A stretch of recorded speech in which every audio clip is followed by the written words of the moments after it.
만들어져서 하나님의 이 오늘 바울 사도의 고백처럼 그리스도의 이제 편지가 여러분의 삶 속에서 그대로 나타나기를 주님의 이름으로 축복합니다. 사도 바울 쌤이 하나님의 말씀으로 고린도 교회를 개척하는 거죠. 세웠어요. 그래서 실은 바울 사도로 말미암아 예수 그리스도를 알게 되었고, 그래서 그리스도인이 되었기 때문에 자천, 즉 스스로 그 당시에 누가 누구에게 보내려고 할 때 마치 사도 바울 쌤이 디도나 실로아나 이런 디모데나 다시 자신을 대신해서 그 어떤 대리자를 보내려고 할 때 내가 이 사람을 추천합니다 이렇게 표현하잖아요. 그렇게 추천서를 이렇게 보내서 그 교회가 받아들이게 되었어요. 그러나 사도 바울 쌤은 그럴 필요가 없다라고 하는 거예요. 내가 고린도 교회 안에 너희들에게서 무엇을 감독하고 가르치고 너희들을 이끌어 가려고 할 때 다른 누군가로부터 내가 추천을 받거나 아니면 내가 스스로 나는 이런 사람입니다 라고 너에게 추천을 하거나 그럴 필요가 없다라고 하는 거죠. 왜냐하면 이미 고린도 교회 사람들은 사도 바울 쌤을 뭐예요? 알고 있는 거죠. 어떻게 알아요? 그를 통해서 복음을 들은 거죠. 그리고 그를 통하여서 나타난 하나님의 역사를 본 거죠. 깨달은 거죠. 그리고 그분이 증거하는 그리스도 말미암는 복음의 새로운 시대를 고린도 교회 성도들은 그것을 확신하게 된 거죠. 그러니까 바울 선생님은 편지를 쓰고 자천을 하고 그의 신뢰, 그의 어떤 신빙성 여부를 따질 이유가 없죠. 이미 그는 우리 안에서 이미 선생님이 되기도 하고요. 우리 안에서 우리를 가르칠 만한 그와 같은 사도라고 하는 사실을 인정하고 있기 때문에 굳이 뭐 다시 추천서를 쓸 필요는 없다라고 하는 사실입니다. 그러면서 3장 1절에 보면 그래서 우리가 다시 우리를 추천하기를 시작하겠느냐, 우리가 어찌 다른 사람처럼 어떤 사람처럼 추천서를 너희에게 붙이거나 혹은 너희에게 받거나 뭐 이럴 필요가 있겠느냐 이 얘기하는 거예요. 그래서 너희는 우리의 편지가 아니냐 이거죠. 우리의 편지다. 그 편지는 뭐예요? 그 글이 써 있죠. 쫙 글이 빽빽히 써 있을 거예요. 우리 마음에 썼고 모든 사람이 알고 읽는 바이다 라고 하는 거예요. 그러니까 너희들의 마음속에 있는 그 글귀들은 다 누구로부터 쓰여진 글귀예요? 사도 바울 쌤이 쓰여진 글귀죠. 사도 바울 쌤을 통하여서 복음이 그들을 변화시키도록, 그래서 사도 바울의 어떤 글들이 그 안에 들어가 있는 거죠. 근데 그 글은 그 개인의 글이 아니죠. 자기 자신으로부터 나온 것이 아니라 하나님께서 가르쳐 주신 대로 나를 통해서 주님이 직분을 주셔서 직분의 그 메신저로서 너희들에게 글을 썼을 뿐이죠. 그러니까 그 안에 새겨져 있는 복음, 그들이 알고 있는 그리스도, 생명, 이 모든 것들에 대하여서는 실은 사도 바울 선생님을 통해서 예수 하나님의 소식을 자기 마음에 새겨진 거죠. 문체는 그러니까 하나님의 문체인데 글을 채는 누구 글체예요? 바로 사도 바울 선생님의 글체라고 하는 거예요. 그래서 너희는 우리의 편지라 우리 마음에 썼고 무사람이 알고 읽는 바다. 너희는 우리로 말미암아 나타났다. 뭐로요? 그리스도의 편지로. 그러니까 그리스도의 편지가 나타났다 이거예요. 누구의 필체로요? 사도 바울 선생님의 필체로 나타났다 이거예요. 이는 먹으로 쓴 것이 아니다라는 거죠. 먹으로 쓴 것이 아니고 오직 살아계신 하나님의 영으로 쓴 것이다. 하나님의 영이 아니면 누구든지 주를 주시라 할 수 없으니까요. 하나님의 영으로 사도 바울 선생님이 어떻게 썼는지 이거를 어떤 뭐라고 해요? 그러니까 사람의 먹이 상징하는 건 뭐예요? 바로 학자들의 지식이죠. 지혜입니다. 이러한 인간의 지식이나 인간의 어떤 설득력 있는 언어로 이렇게 쓴 것이 아니라 하나님의 영으로, 하나님의 성령으로 그거를 알게 하시게 됐다 이거예요. 알게 하였다 이거죠. 그러니까 하나님의 영으로 쓴 것이지 사람의 설득력 있는 지혜나 사람의 지식으로 사람이 돌아가는 어떤 세상 이치로 하나님의 뜻을 알게 한 것이 아니다라는 거예요. 너희들이 변화된 것은 세상을 몰랐다가 세상을 좀 더 알게 하는 어떤 선각자의 지식을 통해서 정보를 통해서 그래서 예수님을 안 게 아니라 실은 하나님의 영으로 말미암아 너희들이 예수님을 알게 되었다라는 거죠. 그 통로로 누굴 쓰신 거예요? 사도 바울을 썼다라고 하는 거예요. 그래서 너희는 우리로 말미암아 나타난 그리스도의 편지니 이는 먹으로 쓴 것이 아니요 오직 살아계신 하나님의 영으로 쓴 것이다. 이것은 또한 돌판에 쓴 것이 아니고 오직 육의 마음에 쓴 것이다. 그래서 예레미야 선지자의 말씀을 보면 그러죠. 때가 되면 하나님의 영을 각 사람 위에 뭔가 부어주신다고 하시면서 그러면서 이제는 밖에 돌판에 쓰여진 글이 아니라 법이 아니라 우리 마음판에 하나님의 규례와 하나님의 법도를 쓰실 것이다 라고 말씀하고 계시는 거죠. 그러니까 이와 같이 이것은 육의 마음, 우리 마음 속에 기록된 하나님의 말씀이다 이거죠. 할렐루야. 그렇게 된다. 여러분도 한번 생각해 보면 돼요. 여러분들이 하나님을 믿게 된 것이 단지 세상적인 어떤 정보를 통해서 믿게 된 게 아니죠. 그런 게 아니에요. 그것은 정보가 바뀌면 바뀌게 됩니다. 그 신앙은 이제 소위 말하면 하나의 뭐랄까 종교적 신념이라고 할까요? 종교적 지식이라고 할까요? 그것은 시대를 따르면 바뀌죠. 시대의 종교가 새로운 시대를 맞이하면서 그것이 바뀌게 되면 우리가 가지고 있는 지식도 바뀌게 돼요. 그런데 그것이 하나님의 영으로 쓰여진 즉 하나님의 영에 의해서 우리가 알게 된 어떤 복음의 사실이라면 세상이 바뀌어도 바뀌지 않죠. 하나님이 안 바뀌시니까요. 그래서 진리가 우리를 자유케 하다라고 하는 것은 세상적인 뭔가에 대해 알아서 자유케 되는 게 아니라 그 진리가 내 안에 영원히 지워질 수 없는 어떤 진리, 어떤 하나님의 그 본체로서 하나님 자신으로서 우리 안에 새겨주셨기 때문에 그래서 그 진리는 영원히 우리를 자유하게 할 수 있다는 사실입니다. 만약 계속 실험을 통하여서 변화된다면 우리가 가지고 있는 지금의 자유도 불안하겠죠. 내일이면 이 자유가 또 바뀔 수 있는 거 아니겠어요? 예를 들어 어떠한 상황이 코로나의 어떤 상황처럼 2주 후에 이게 자꾸 바뀐다 이거예요. 우리가 가지고 있는 자유가 만약 그런 세상적인 자유라면 그런 지식으로 온 자유라면 불안하죠. 절대적이지 않기 때문에 불안합니다. 그러나 우리가 믿게 된 이 믿음의 지식은 변하지 않는 거죠. 시대에 따라 안 변해요.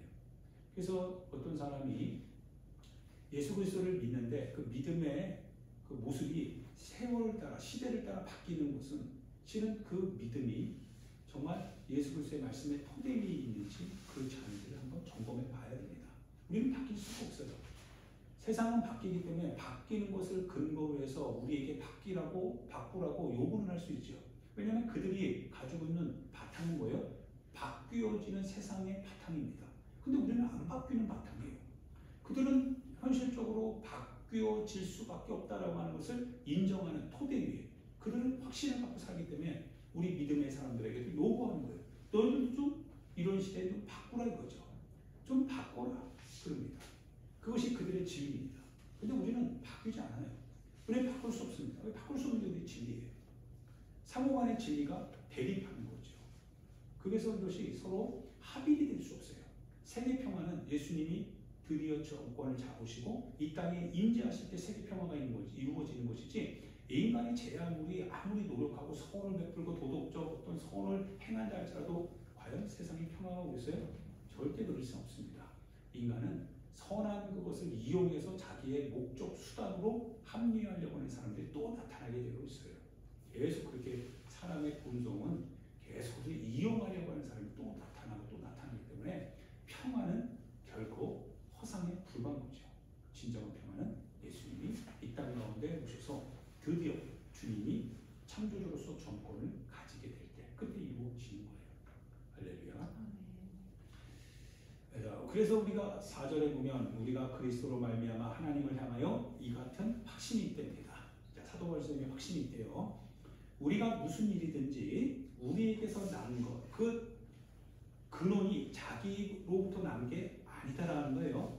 그래서 여러분들도 신앙생활할 때 주의해야 될 게 이겁니다. 교만이 어디서부터 싹틉니까? 자기가 스스로 할 수 있다라고 하는 데서 나오는 거죠. 내가 스스로 이것을 했다라고 하는 거예요. 이것은 내 힘으로, 내 능력으로, 내 지혜로 했다는 거예요. 그렇기 때문에 거기서 오는 만족 어떻게 됩니까? 사람이 박수 칠 때 만족이 되죠. 사람이 박수 칠 때 내가 만족을 하는 건 뭐예요?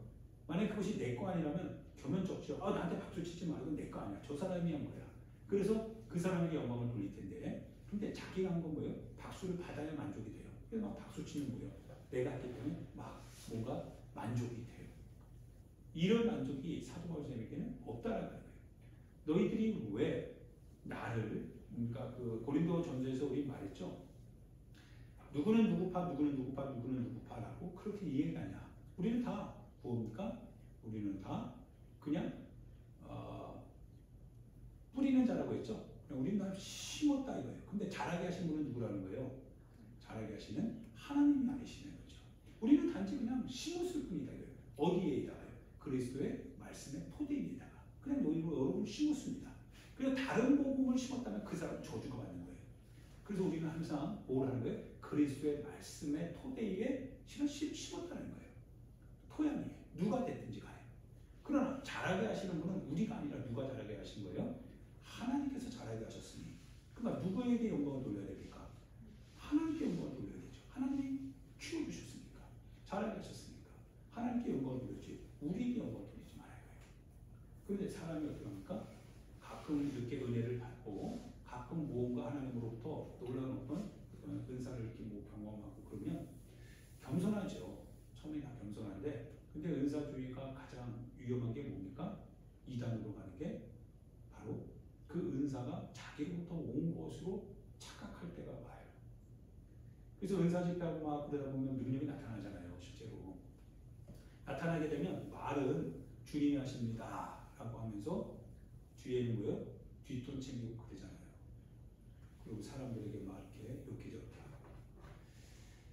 물론 그것을 이제 하나님께 영광을 돌리는 게 중요하죠. 근데 그 은사 하시면 그 마음에 조금 그렇게 불법적인 마음이 있다고 한다면 그분은 좀 문제가 생기는 거예요. 성도들이 문제 있는 건 아닙니다. 교회가 문제 있는 건 아니에요. 그분이 문제가 생긴 거예요. 이해됩니까? 은사 자체는 문제가 아니에요. 그러나 은사를 사용하는 그가 불법의 용도로 그걸 썼다는 거예요. 그래서 우리가 주의 이름으로 귀신을 쫓아내며 많은 능력을 행하지 않았습니까? 라고 할 때 예수님이 뭐라고 해요? 불법을 행하는 자들아. 그렇게 말씀하시죠. 불법을 하는 자는 내게서 떠나가라. 너희 도무지 모른다 이거예요.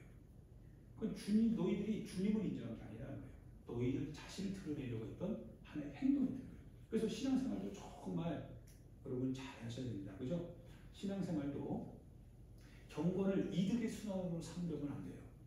경건을 이득의 수단으로 삼으려고 하기 때문에 사람들이 자꾸 하나님의 말씀과 하나님의 뜻을 자기 현실에 적합하게 만들어 가려고 해요. 이게 경건을 이득의 수단으로 만드는 거예요. 그래서 이런 상황 여러분들이 계속 얘기하는 거 매개 변수는 시대마다 계속 늘어나지 줄어들지 않습니다. 그래서 이런 상황에 처하면 그런 상황은 항상 시대적인 하나의 어떤 변화들이에요. 그렇다고 해서 우리가 가지고 있는 진리는 그 변화에 따라서 우리가 맞춰주는 게 아니라 우리는 그 변화되는 모든 것들을 이끌어갈 수 있는 하나의 상수가 있어야 돼요. 변하지 않는 수죠. 그게 우리가 있어야 돼요. 그게 진리입니다. 근데 우리는 우리 것을 자꾸 시대에 따라 맞춰가요. 인본주의로 어떤 윤리적인 걸로 아니면 어떤 세상 평화라고 하는 걸로 사랑이라고 하는 이유로 박애주의 정신으로 합리주의 다 바꿔가요. 그것이 바로 뭐 때문에 그래요?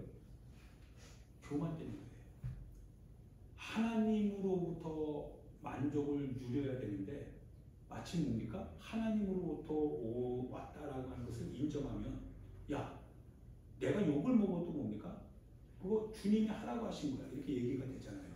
그런데 내 자신이 만약 그것이 내게로부터 왔다라고 한다면 이제부터는 그것을 따르는 사람들을 요구하게 되고 그렇게 하는 것을 우리가 또한 강청하기도 하고 그렇습니다. 그러나 만약 그것이 하나님으로부터 왔으면 굳이 뭐 따르든 따르지 않든 간에 그건 문제가 될 게 없어요. 그 사람이 감당해야 될 몫이니까요. 그러나 나는 단지 하나님의 말씀의 메신저로서 통로로서 사용될 뿐이고 나는 단지 여러분에게 그 말씀의 씨앗을 뿌릴 뿐이다 이거예요. 그것을 여러분이 심든지 심지 않든지 그걸 여러분이 그것을 이렇게 받아들이든지 그걸 여러분이 거절하든지 그건 여러분의 몫이죠. 그러나 우리는 하나님이 주신 것을 그대로 행할 뿐입니다. 여기에 대해서 뭐라고 할 수도 있어요. 상대방이. 그러나 그건 그의 몫입니다. 그러나 우리로부터 온 것이 아니기 때문에 나는 그를 설득할 이유도 없고 그에게 어떤 동조를 받을 이유도 없고 우리가 그에 맞춰서 이렇게 살아야 된다 저렇게 살아야 된다 의무도 없습니다. 다만 하나님께서 하라고 하시는 대로 우리는 단지 하나님으로부터 만족이 온다라고 하는 사실. 그분이 만족하는 건 뭐예요? 그분이 만족하는 건 내가 내 뜻대로 하는 것이 아니라 하나님의 우리 가운데 주신 말씀을 말씀대로 우리가 전하고 또한 살 때 그때 주님이 만족을 하시는 거죠. 맞습니까? 만족을 하는 거죠. 주님의 뜻대로 하지 않아요. 자기 마음대로 해요. 아무리 잘해도 그건 감독의 뜻대로 하지 않으면 그 선수는 다음의 경기에 출전할 수 없어요. 왜냐하면 네 마음대로 하잖아요. 자기 마음대로. 그럼 어떻게 써요? 쓸 수 없잖아요. 그래서 우리가 무슨 일이든지 우리에게서 난 것 같이 스스로 만족할 것이 아니다. 여러분도 그렇게 하시면 안 됩니다. 그렇게 얘기하고 싶은 거예요. 여러분과 제가 마치 우리가 뭔가를 한 것처럼 그래서 열매가 막 거둬야 된다. 아니 좀 못 거둘 수도 있어요. 지금 당장은. 그런데 우리가 그걸 못했다고 해서 막 불평하고 원망하고 투덜대고 좌절 그럴 이유가 없다 이거예요. 우리에게서 난 것이 아니다 이거예요. 우리가 다만 하나님의 뜻대로 해야 될 부분을 하면 된다 이거예요. 물론 결과적으로 바로 나타나면 굉장히 좋죠. 굉장히 좋죠. 그러나 그렇지 않다고 할지라도 우리 마음은 실망할 거 하나도 없다 이거예요. 때가 되면 거두게 하시지 않겠어요? 우리는 뿌리를 뿌리면 누군가가 거둘 수도 있을 것이다 라고 하는 생각입니다. 그래서 스스로 만족할 것이 아니니 우리의 만족은 오직 하나님으로부터 나느니라. 그러면서요 6절에 그가 또한 우리를 이런 새 언약의 복음의 일꾼 되게 만족하게 하셨으니 옛 언약과 새 언약 나누게 된 거죠. 옛 언약은 뭡니까? 율법이고 새 언약은 복음이죠. 그래서 만족하게 하셨으니 율법 조문으로 하지 아니하고 오직 영으로 하니. 율법 조문이라고 하는 뜻은 뭐예요? 율법 조문은 뭐예요? 613가지라고 하는 율법이 있어요. 율법의 항목이 쫙 있잖아요. 그걸 율법 조문이라고 해요. 그래서 조문을 이렇게 읽고 막 그러는 거죠. 이렇게 율법 조문으로 하지 아니하고 오직 영으로 함이니. 자, 이제 여러분들과 제가 각자 감당해야 될 몫입니다. 율법 조문은 우리 눈앞에 있죠. 우리가 알 수 있는 겁니다. 그거는 우리에게 기록된 겁니다. 하나님의 말씀은 누구나에게 다 볼 수 있게 기록되어져 있죠. 그러나 영은 각자의 몫이죠. 영적인 건 각자예요. 그래서 눈, 신체적인 구조상 하나님이 모든 사람에게 다 주셨습니다. 그래서 눈을 가지고 볼 수 있는 사람이라면, 귀를 가지고 들을 수 있는 사람이라고 한다면 율법 조문은 다 가능합니다. 하나님의 말씀이 다 가능하죠. 그런데 오직 영으로 한다라고 했을 때 그 영으로 하느냐 하지 않느냐는 그거는 각자의 이제는 책임입니다. 각자 책임이에요. 우리는 다 영적 존재입니다. 그러나 바로 오늘 이 본문에서 오직 영으로 함이니 율법 조문은 죽이는 것이요 영은 살리는 것이다 라고 할 때 바로 하나님께서 이런 새 언약의 일꾼으로 우리를 삼으셨고 그러면 새 언약을 여러분에게 알려주는 거잖아요. 새 언약의 일꾼이 옛 언약을 말하면 안 되잖아요. 새 언약의 일꾼이 새 언약 즉 복음을 고린도 교회 성도들에게 말했다 이거예요. 근데 이 말을 할 때 이것은 율법 조문이 아니라 하나님의 영으로 하는 것이다 이거예요. 하나님의 영으로. 그러니까 하나님의 영에 이 감동 감화가 되는 거예요. 그러면 그 하나님의 영으로 우리 마음에 하나님의 영광의 말씀이 새겨진다는 거예요. 이게 실은 신앙의 신비죠. 신앙의 신비입니다. 그러니까 눈으로 볼 수 없는 거예요. 귀로 들을 수 있는 게 아니죠. 그것은 오직 우리 마음으로 보고 마음으로 듣는 거죠. 그런 거예요. 각자의 몫입니다. 돌에 써서 새끼 죽게 하는 율법 조문의 직분도 영광이 있어요. 이제부터 한번 잘 들어보세요. 출애굽기 34장 34절에 의하면 이 모세가 시내산에서 그 40주 야를 물과 음식을 다 금식하죠. 그러고 나서 하나님의 돌판에 새긴 말씀을 가지고 내려오죠. 하나님을 대면하여 봤다고 했어요. 그리고 그러면서 하나님의 말씀을 직접 들어요.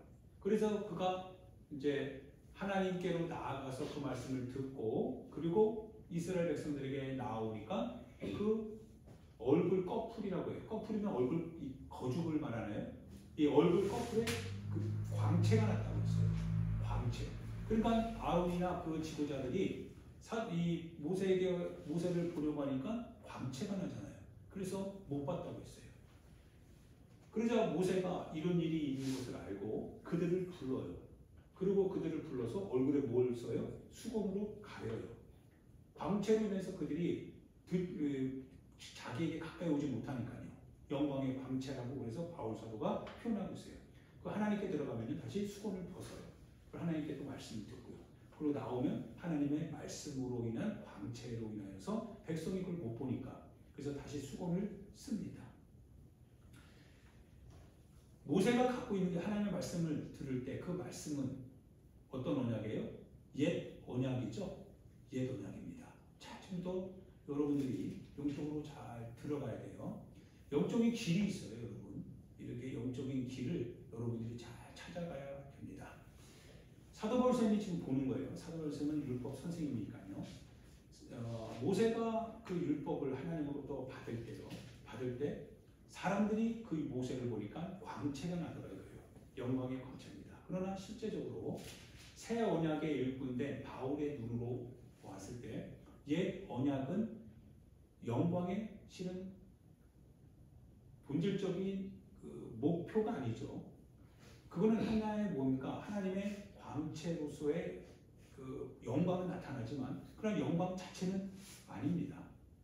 영광을 보여주고 비춰주는 하나의 어떤 뭐랄까요, 하나의 어떤 그런 모습이라고 할까요? 이해되죠? 뭐 그런 거예요. 그런데 빛 그 자체는 아니다라는 거예요. 마치 이런 거와 똑같습니다. 옛 언약을 우리가 뭐라고 표현하냐면 지금 어둡죠? 어둡습니다. 어두워서 지금은 뭘 켰어요? 빛을 켰죠? 자, 지금은 이제 형광등을 켰어요. 이거 영광입니다. 이것도 빛입니다. 빛이에요. 그런데 이제 내일 오전이 되면 이제 아침에 해가 쫙 들어와요. 아침에 해가 들어오면 이제 창문을 쭉 열어요. 그럼 빛이 들어와야 안 들어요? 빛이 쫙 들어오면 여기가 환해지잖아요? 환해집니다. 형광등보다 더 환해요. 그러면 형광등의 빛의 광채는 뭐예요? 광채긴 광채지만 그 더 강렬한 빛으로 말미암아 약해지죠. 약해져요. 그래서 더 이상 이것이 의미가 없어지죠. 의미가 없으면 불을 꺼야 하고요. 불을 꺼요. 끄고 그 광채를 통하여서 우리가 이제 사물을 보게 되는 거죠. 옛 언약은 그와 같다는 거예요. 옛 언약의 이 광채가 나는데 사람들이 그걸 보는 거예요. 보면서 하나님의 영광을 뭡니까? 그걸 통해서 보려고 하는 거예요. 그리고 그거를 하나님의 영광이라고 생각하니까 사람이 그걸 두려워하고 그거를 뭡니까? 가장 극대화시키겠죠. 그거를 철저하게 섬기겠죠.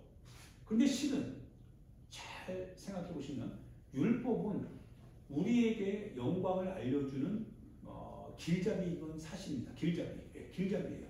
이 정도입니다. 그래서 율법이 없으면 우리가 죄를 알 수 있어요? 못 알아요? 죄를 깨닫지 못하죠. 율법은 하나님께 나아가는 것 같은 길, 그 하나님께 나아가는 의를 알려주기 위하여서 죄를 드러냅니다. 죄를 드러낸다는 것은 뭐예요? 하나님의 의를 우리에게 알려주는 거죠. 하나님이 의롭다라고 하는 것은 율법을 통해서 죄가 발견될 때 하나님은 이것을 심판하시는구나. 이거를 율법을 통해서 깨닫게 된다는 거예요. 그래서 하나님의 영광이 나타나요. 하나님의 영광, 하나님의 의가 나타납니다.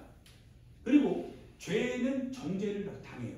정죄, 즉 죄로 정함을 당한다라고 하는 건 뭐예요? 우리가 심판의 대상이 된다라고 하는 거죠. 그래서 죄로 말미암아 우리는 심판을 받을 형벌받을 죄인이라고 하는 사실이 율법을 통해서 알게 되는 거예요. 그러니까 하나님의 광채가 드러나죠. 하나님의 영광이 나타나요. 우리가 죄인이면 죄인일수록 하나님은 뭐예요? 거룩함이 더 드러나잖아요. 우리 같은 인생이 어떻게 거룩하신 하나님을 알 수 있는 것은 우리가 더 어두우면 어두울수록 더 알게 되잖아요. 흑암이 깊으면 깊을수록 빛은 더 밝아지는 거죠. 밝아져요. 그러니까 우리가 율법을 통해서 더 참담한 우리 자신의 모습을 율법이 더 드러내니까 하나님의 광채는 더 밝아지는 거예요. 그러나 그 광채 앞에서는 우리가 여지없이 절망하는 거죠. 왜? 칠흑같이 어둡잖아요. 우리는 도저히 불가능하잖아요.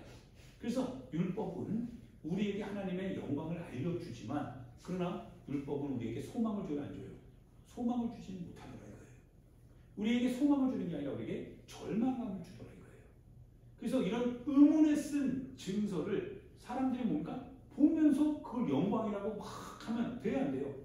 안 된다는 거예요. 그럼 당신은 절망이라고 하는 거예요. 할렐루야. 그래서 수건을 가렸다는 거예요. 이것이 사도 바울 선생님이 출애굽기 34장에서 나타난 그 모세의 얼굴에 덮인 수건에 대한 주해입니다. 해석, 영적 해석이죠. 자, 그러면은 여러분들도 이제 알아야 돼요. 자, 그러면 이제는 그럼 어떻게 합니까? 오늘 본문에 보니까요, 돌에 써서 새긴 6절에 오직 그가 또한 우리를 새 언약의 일꾼 되기에 만족하게 하셨으니 율법 조문으로 하지 아니하고 오직 영으로 함이니 율법 조문은 죽이는 것이요 영은 살리는 것입니다. 자, 영은 살려야 돼요. 율법 조문은 아까도 말씀했지만 죽이는 거죠. 우리를 정죄해서 심판의 대상으로, 그래서 절망하는 사람으로 우리를 죽입니다. 반면에 영은 뭐예요? 하나님의 영은 살리는 것이고, 그리고 지금 고린도 교회 사람들이 율법 조문으로 그들이 신앙생활하게 된 거예요? 아니면 하나님의 영으로 신앙생활하게 된 거예요? 하나님의 영으로 신앙생활하게 된 거죠. 영으로 쓴 것이라고 했죠. 하나님의 영으로 쓰여진 것이다 라고 얘기했으니까 하나님의 영으로 말미암아 고린도 교회 사람들은 지금 그리스도인이 되었고 그리스도인이 됨으로 인하여서 생명을 갖게 됐다는 거예요. 생명을 갖게 됐습니다. 자, 영은 살리는 것이에요. 그래, 돌에 써서 새긴, 그러나 죽게 하는 율법 조문의 직분, 율법 조문의 직분도 뭐예요? 영광이 있어요. 그러니까 율법은 직분이에요. 그 율법을 통해서 우리가 죄를 깨닫고 우리가 정죄받을 사람이라고 하는 것을 깨닫고 그렇게 됨으로써 하나님의 의와 하나님의 영광과 하나님의 거룩함을 알게 한 거예요. 그러니까 율법은 충실한 거예요. 율법이 율법으로서 충실한 역할을 감당하면 우리는 끊임없이 하나님의 거룩함 앞에서 우리는 죄인, 우리의 행위는 죄, 이걸 깨닫게 된다는 거예요. 철저하게 깨닫는다는 거예요. 그게 율법의 직분이라고 하는 거예요. 그래서 그것을 통해서 우리는 하나님의 어떤 분이시라는 것을 알 수 있다는 거예요. 그러니까 율법은 뭐예요? 율법은 나쁜 게 아니죠. 율법은 악한 게 아니에요. 율법을 통하여서 우리는 하나님이 어떤 분이시라고 하는 것을 깨달을 뿐입니다. 반면에 그로 인하여서 우리가 어떤 사람이요?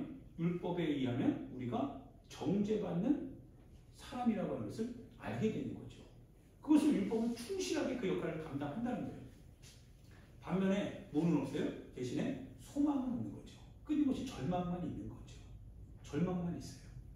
그래서 이 영광이 있습니다. 율법 조문도. 이스라엘 자손들은 그래서 7절에 보면 모세의 얼굴에 없어질 영광 때문에도 그 얼굴을 주목하지 못하였다. 그 영광을 보면서도 뭐예요? 못 보는 거예요. 하나님의 어떤 그런 궁극적인 것은 심판의 하나님이 아니잖아요. 그런데 심판의 하나님이 아님에도 불구하고 그 심판이라고 하는 것을 우리에게 하나님의 속성을 알려줄 때 그 속성, 조그만 속성만 가지고도 우리는 두려워서 그 얼굴 자체를 못 본다는 거예요. 그게 인간의 모습이라는 거예요. 그렇다면 하나님 앞에 까불면 안 되잖아요. 그 하나님의 이름을 마음대로 쏘면 안 되죠. 하나님 앞에 막 이렇게 우리가 신앙생활할 때 하나님을 정말 이렇게 힘들게 하면 안 되잖아요. 이해되죠? 적당하게 내 자신의 것을 추구하고 하나님의 어떤 마음으로 우리에게 하나님이 우리에게 알려주셨는데 그 하나님이 우리에게 알려주셨음에도 불구하고 우리가 우리의 어떤 실제적인 어떤 삶을 위해서 하나님의 그것을 이렇게 밀어내면 그러면 하나님이 속상한 거죠. 그 하나님을 우리가 쳐다볼 수도 없는 분인데요. 안 된다는 거예요. 자, 그래서 그 얼굴을 주목하지 못하였습니다. 하물며 이 신령한 영의 직분, 새 언약의 직분, 이거는 생명을 주는 겁니다. 율법은 소망을 주지를 못했어요. 그런데 새 언약의 직분은 뭡니까? 이제는 달라졌다 이거예요. 이제는 다르다. 더 큰 영광으로 인하여서 이제 이거 형광등 꺼도 된다 이거예요. 그 큰 영광이 우리 가운데 비춰졌고 그 영광의 직분을 여러분과 내가 그리고 교회가 담당한다는 거예요. 그러면 이거 소중해 소중하지 않아요? 이거 진짜 소중한 거죠. 그리스도를 안다라고 하는 건 너무 소중한 거다 이거예요. 이 영의 직분, 이거는 대단한 거다 이거예요. 자부심을 가져야 해요. 내가 그리스도인이라고 하는 사실에 대해서 자부심을 가져야 해요. 왜 세상을 향해서 우리가 잘못했습니다. 왜 그렇게 해야 되냐고요. 아니다라는 거예요. 하나님의 영의 직분은 절대로 굴할 수 없다는 거예요. 언제든지 하나님의 영의 직분은 율법 조문 앞에서도 사람들이 쩔쩔쩔쩔 내는데 하물며 살려주시는 주님의 이 거룩한 그분의 영의 직분이 영의 광채가 영광의 광채가 우리 가운데 그거를 비춰주고 우리가 그걸 세상에서 소개하면 이 영의 직분이 얼마나 영광스럽냐 이거예요.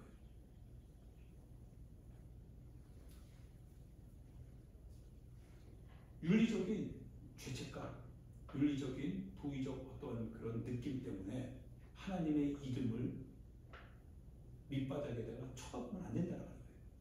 절대로 그렇지 않습니다. 사람은 잘못돼도 하나님은 잘못되신 분이 아니다는 거예요. 왜 교회가 잘못했습니까? 사람이 잘못할 수 있어도 교회가 잘못하면 아니에요. 교회는 만약 교회가 잘못했다고 하면 주님이 머리 숙여야 돼요. 교회의 머리는 주님이시니까요. 왜 주님 머리 숙이게 만들어요? 주님이 왜 머리 숙여요? 그런 거 아니거든요. 당당해야죠. 당당해야죠. 사람은 잘못할 수 있어요. 윤리적으로 도덕적으로 사람은 잘못할 수 있어요. 그러나 교회는 아니에요. 그렇게 말해줘야죠. 교회는 잘못한 거 없다 이거예요. 교회가 왜 잘못했어요? 사람이 잘못한 거지 교회가 왜 잘못했습니까?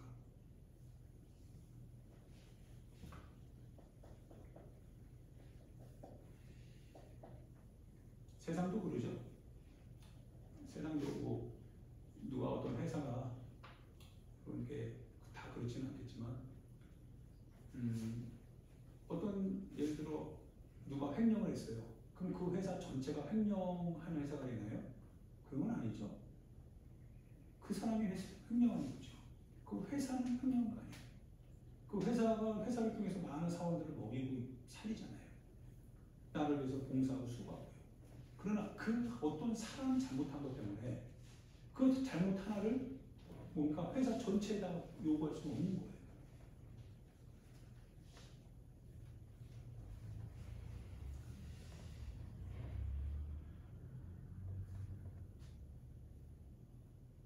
그래서 보면 9절에 정죄의 직분도 뭡니까? 영광이 있은즉 의의 직분은 영광이 더욱 넘치리라 라고 말씀을 하고 있습니다.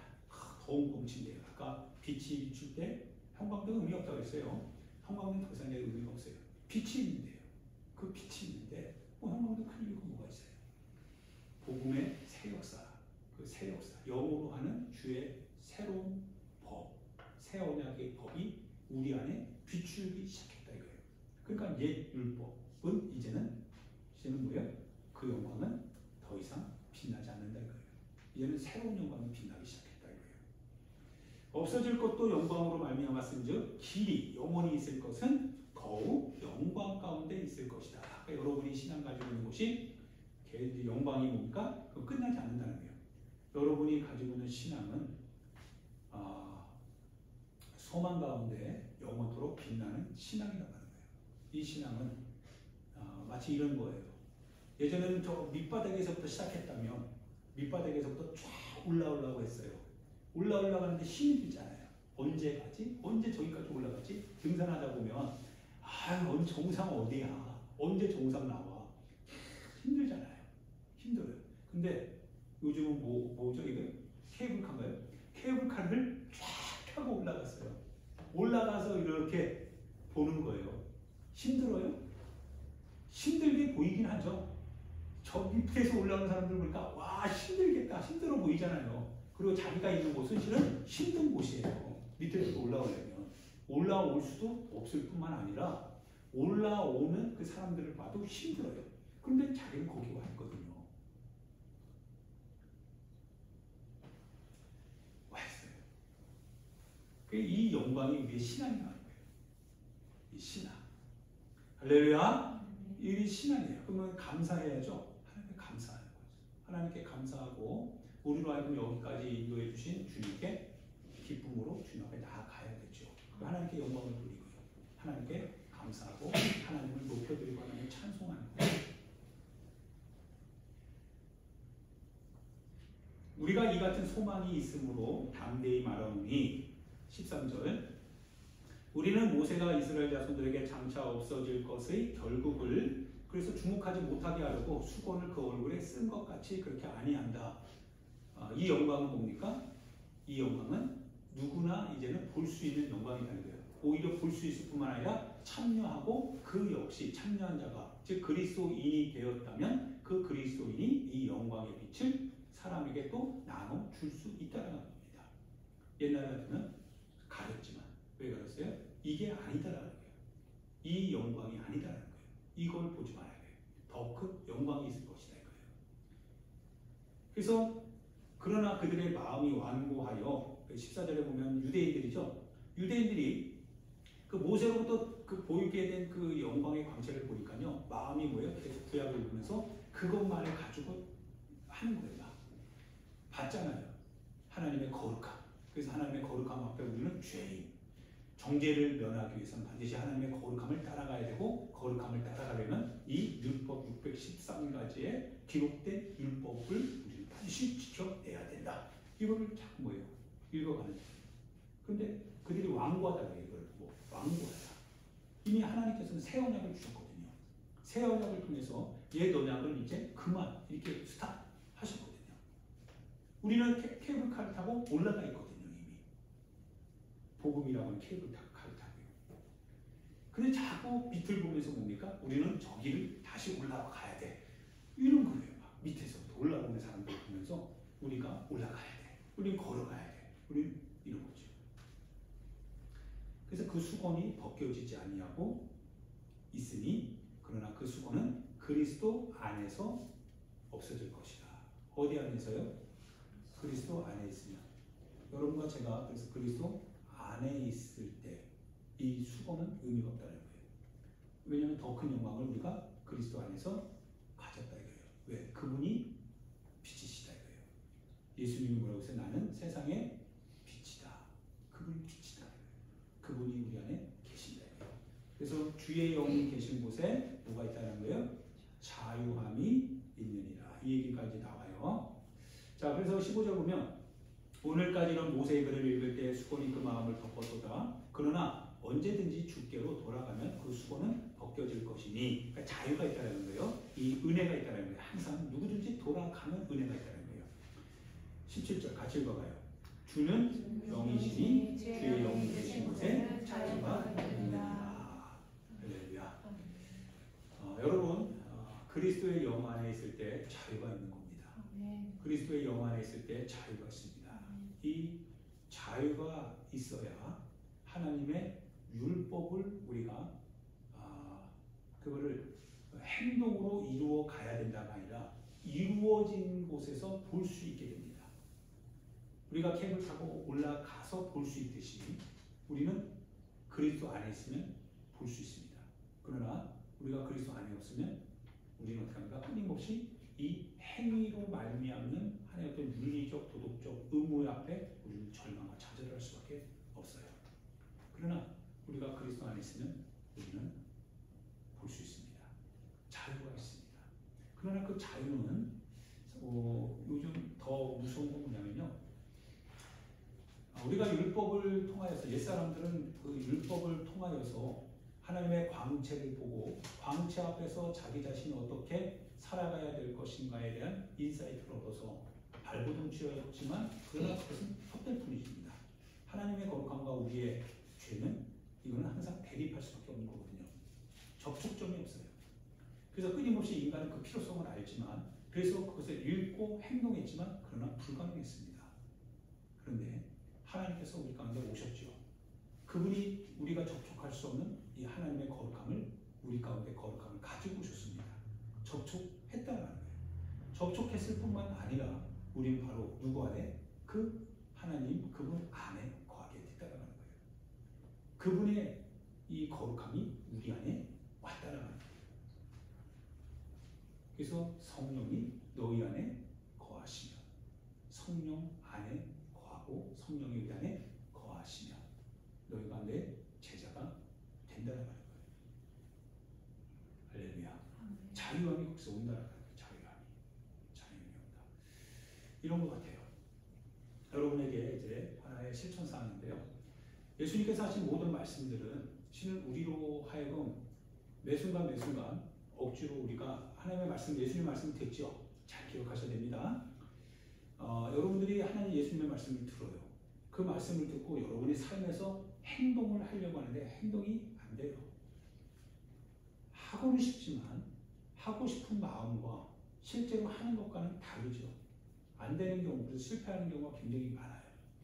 예수님께서 그럼 실패할 수밖에 없는 것을 우리에게 왜 말씀하셨을까? 예수님께서는 왜 실패할 수밖에 없는 이러한 같은 계명들을 우리에게 왜 요구하고 계셨을까? 정말 주님이 우리에게 요구하는 그 이유는 무엇일까? 마치 나와 너예요. 내가 여러분과 다르죠. 그래서 내가 하는 걸 여러분에게 요구합니다. 네가 너 그거 해라. 나도 하니까. 근데 내 수준만큼 못할 수도 있죠. 내 수준만큼 못해요. 나와 너입니다. 근데 예수님은 그 얘기를 해요. 놀라운 것은요. 예수님께서 과연 나와 너, 남을 향한 얘기처럼 그렇게 우리에게 요구한 게 아니죠. 그렇다고 그 요구 자체가 잘못된 건 아니죠. 요구는 거룩함입니다. 그거는 언약입니다. 그거는 우리의 새 계명이라고 했어요.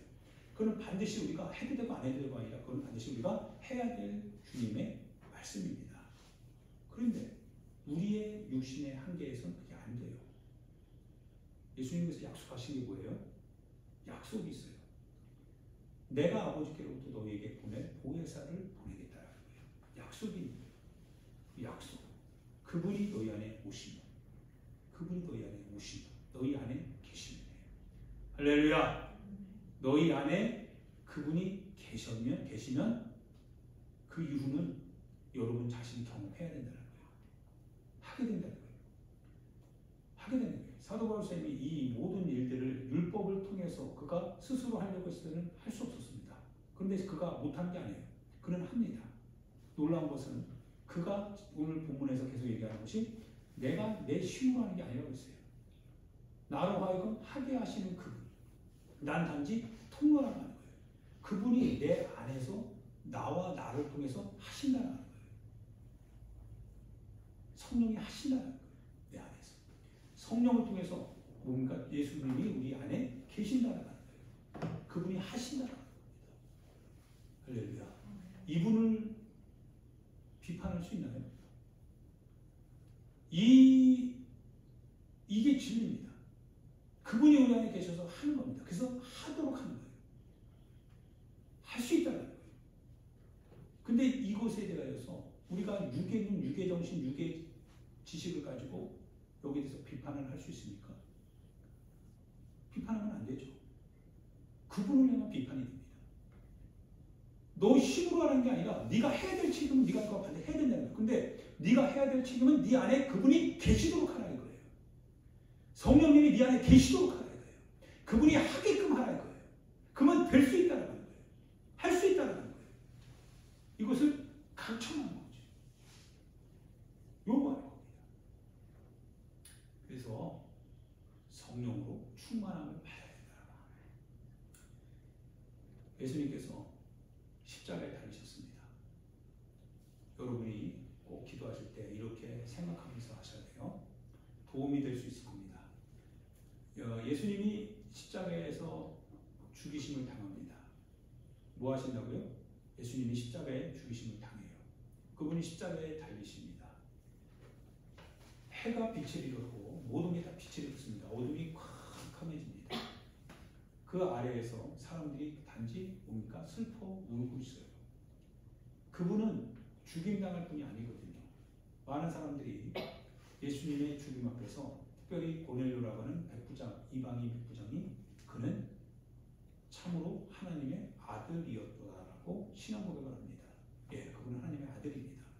근데 그분이 십자가에 달리셨어요. 하나님의 아들이 십자가에 달리실 때 그 예수님이 우리에게 뭐라고 말씀하시면 내가 흘린 피는 너희 죄의 사함을 얻기 위한 피입니다. 그분의 살은 너희의 생명을 위한 살입니다. 그 십자가에 달리신 예수님을 보니까 그분이 피 흘리심과 그분의 살이 찢겨짐이 내 죄와 내 생명을 위한 죽임이더라 이거예요. 우리는 그 앞에 있어야 됩니다. 항상 그 앞에서 우리 자신은 그분을 신앙 고백해야 합니다. 우리가 할 수 있는 신앙 고백입니다.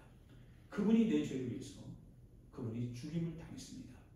나를 살리기 위해서 그분은 자신의 살을 찢어서 우리에게 먹여주셨습니다. 나는 그 앞에 있습니다. 나는 그 앞에서 그분을 바라봅니다. 그분을 바라봅니다. 이걸 여러분이 고백해야 됩니다. 반드시 여러분이 이걸 고백해야 됩니다.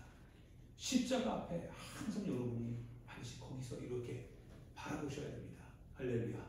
그냥 하는 얘기가 아니라 주님이 주신 마음과 같이 얘기하고 있어요. 여러분들이 그분 앞에 딱 서야 됩니다. 항상 그분 앞에 서세요. 마지막 여러분의 목숨이 끝나는 그 순간에도 그 십자가 앞에 서 있는 여러분을 놓쳐서는 안 됩니다. 그분 앞에 반드시 서 있어야 돼요. 그리고 그분 앞에 설 때 여러분 보고 죄 감당하는 거 아니에요. 여러분 보고 심판 감당하는 거 아닙니다. 여러분 대신 주님이 심판당했다는 것을 여러분은 신앙 고백하는 거예요. 마지막 순간에 십자가 앞에서 나를 위하여 십자가에서 지금 죽임당한 그 예수님을 바라보라 이거예요. 그분이 여러분을 위해서 심판당했다라고 하는 사실을 신앙 고백하라고 하는 거예요. 할렐루야. 이거 놓치지 말아야 해요. 여기에 구원이 있다라는 거예요. 하나님이 하신 것을 믿는 바라보는 그 사람의 신앙, 거기에 구원이 있다라는 거예요. 그것을 놓치지 말아야 됩니다. 그 사람에게 성령이 이제 그 사람과 함께 한다는 거예요. 이 주님의 복음을 성령께서 여러분 안에 가지고 오신다는 거예요. 그리고 그분이 능력으로 여러분을 통해서 이 복음을 위한 일꾼으로 여러분을 쓰신다고 하는 사실입니다. 그게 그분의 영광입니다. 도무지 그분 앞에 접근할 수도 없는 우리 자신을 그분이 그분의 영광을 나를 수 있도록 우리가 매체가 될 수 있도록 우리를 사용하시는 바로 그 역사. 그게 그분의 영광이라고 하는 사실입니다. 할렐루야. 이 영광이 얼마나 복됩니까?